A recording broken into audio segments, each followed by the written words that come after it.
Well, there certainly is one thing that really has always stood out about November 22nd, 1963.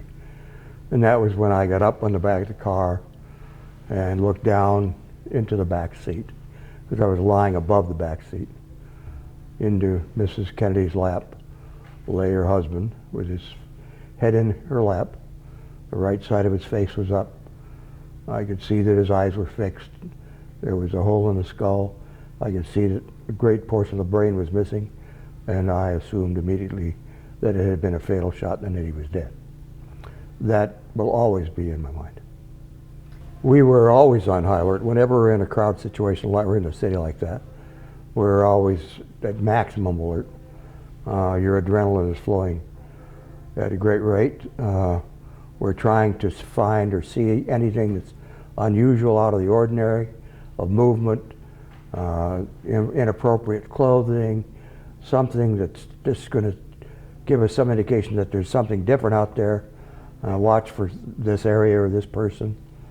But in a situation like that, where we're traveling through a metropolitan area, the crowds were so dense on both sides of the street.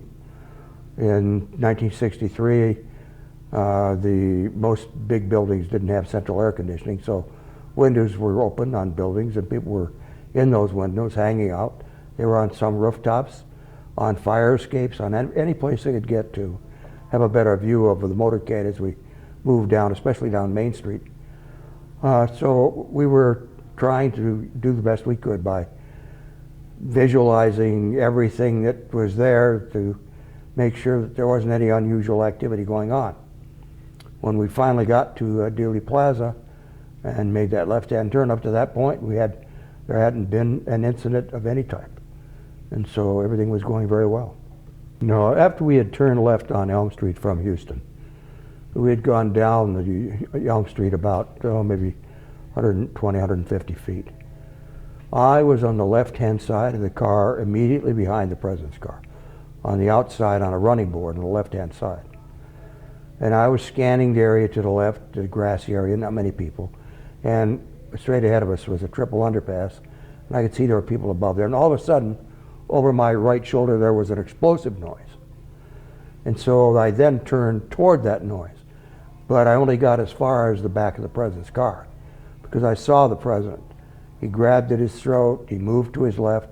It was very unusual activity. I knew something had happened, something was wrong. I wasn't sure it had been a shot, but I didn't take any chances. I jumped and I ran. I was trying to get up on top of the back of the car to form a shield or a barrier there with my body so that nothing more could happen to him. That's when I first realized that what had happened was actually somebody was shooting at us. Well, she didn't say very much, contrary to what some people have said, but she did say a couple things. She said, oh Jack, what have they done? I have his brains in my hand. I love you, Jack. That's all she said.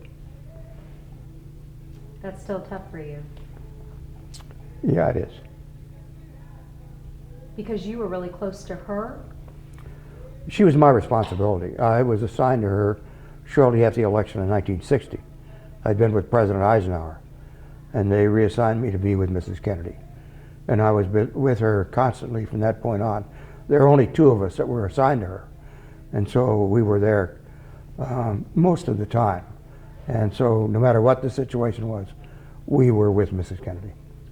Well, most people really think, they think she's like a Barbie doll, and they put her up on a pedestal because of her clothing and things. But she was a very down-to-earth, wonderful woman, very intelligent. She spoke French, Spanish, Italian. She didn't put on any airs. She was around the White House in slacks and a blouse and a yellow pad. She always carried a yellow pad around to make notes, things that either needed to be improved or changed or something had to be done. She was very interested in making sure the White House was truly representative of the American people and was a place they could be proud of.